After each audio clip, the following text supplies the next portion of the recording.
Hey, welcome back. Today we are talking about the PTB update, also known as testing or staging branch. Just got an update, and it is very important because these are the candidates, or these are the fixes and polish that are going to go into the February 23rd update, which is the power surge update, the electricity update that's happening for Rust Console Edition for the PlayStation 4, the Xbox One, next generations, and everything in between. Again, I'm Jade Monkey, and yeah, this is a big deal.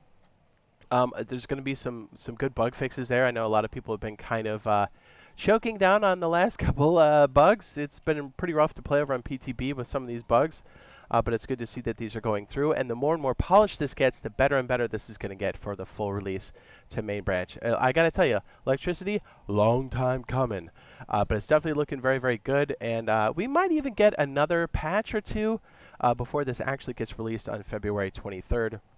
Cannot express enough what a big deal electricity is across the board. And if you really haven't had a chance, we're going to go over the patch notes here in a second, but if you have not had a chance to go through and try any of the power stuff yet, I would highly recommend you go and do that. I'm going to go ahead and post in the upper right hand corner now the Rust Power Basics. And this is good because it not only explains everything, and I know a lot of people have seen this like a million times, but like if you haven't, I'm telling you, like get in there and do it now, because you can go to Builder's Paradise on Testing Branch, and you can try this out. And the best thing to do is to get your hands on this, because you're going to place a turret down and go, I don't know what's going on. And then you're going to go, what? So yes, this is going to help tremendously.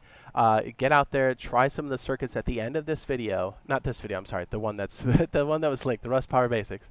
And just try it out. Like you can go right up on Builder's Paradise on the PTB and check things out. Like it doesn't cost anything as far as like, you know, crafting anything. You could just get in there and try it out. And as BioLaser said, he goes, I thought it was going to be very complex, but once I got my hands on it, I felt more and more comfortable with it. I'm like, that was exactly like building when you first came in on, well, anybody when you first came in on Rust, right? Like at first you're like, man, I got to do honeycomb and place a tool cupboard and lock my doors.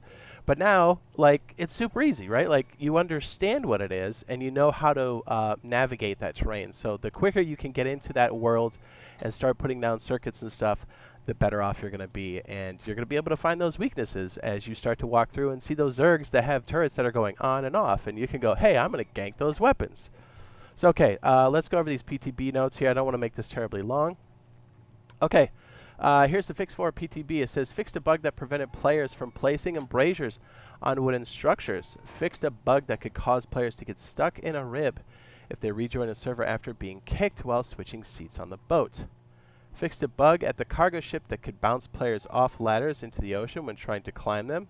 Ooh, I'm still a bit sick, so I might sneeze here. Whew. Fixed a bug that could block players from jumping after falling from a height. Fixed a, ooh, that was gross. Fixed a bug with the hostile timer that caused it to appear even if the player isn't near a safe zone. Fixed collision on sheet metal half walls to match full sheet metal walls. Fixed a bug that caused the wire tool to appear invisible on the soft side of sheet metal walls. Item fixes here. We have a bug. Fixed a bug that caused players to be kicked from the server when attempting to place Thompson and custom SMG weapons in auto turrets. Yes, you can customize the turrets. Another reason why you got to get in there and try the new stuff. You're just going to be so much further ahead than everybody else when you do it. Telling you. Wink, I got you. Fixed a bug with the auto turrets. Did we just read this one? Fixed a bug with the auto turrets that made the Thompson and custom SMG appear invisible and also blocked ammunition loading. Okay, so it was a lot of stuff around the Thompson. And whew, fixed noticeable green tint on the hollow sight weapon attachment when used at night. A lot of people were complaining about that. It's good to see that's been fixed. Change world model size for gear items so they appear larger. Beautiful. This is a big one. Fixed a bug that caused an hour-long hostility timer if a player rejoins the game after a server crash. That was a big one. People are like, why am I still hostile with the safe zones? So that's been fixed. Again, I suspect maybe another one of these before this gets pushed out to live. But overall, I think performance has probably been the best it's been, especially for the core systems. Like, obviously, the pros and the baseline systems aren't always going to have the same performance, but like I feel like a lot of people have had really good performance overall with the core systems, and obviously the next gens and stuff don't really have a problem. But it's mad exciting. Like, once this comes through, this is such a big piece of the game, and it's going to open up so much more content. It's going to open up custom servers down the road here when Power Surge does come out, so it's such a big deal. The next big piece after that is going to be farming, which means teas, and it means things like crops, so farming 2.0. So teas have like buffs and stuff, so you'll have buffs for like farming and even for combat. It's insanely good.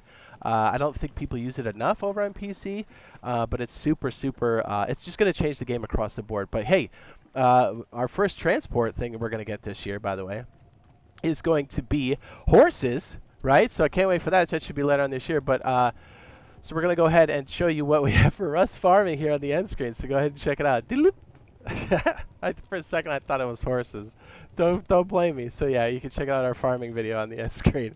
We'll see you guys in the next one.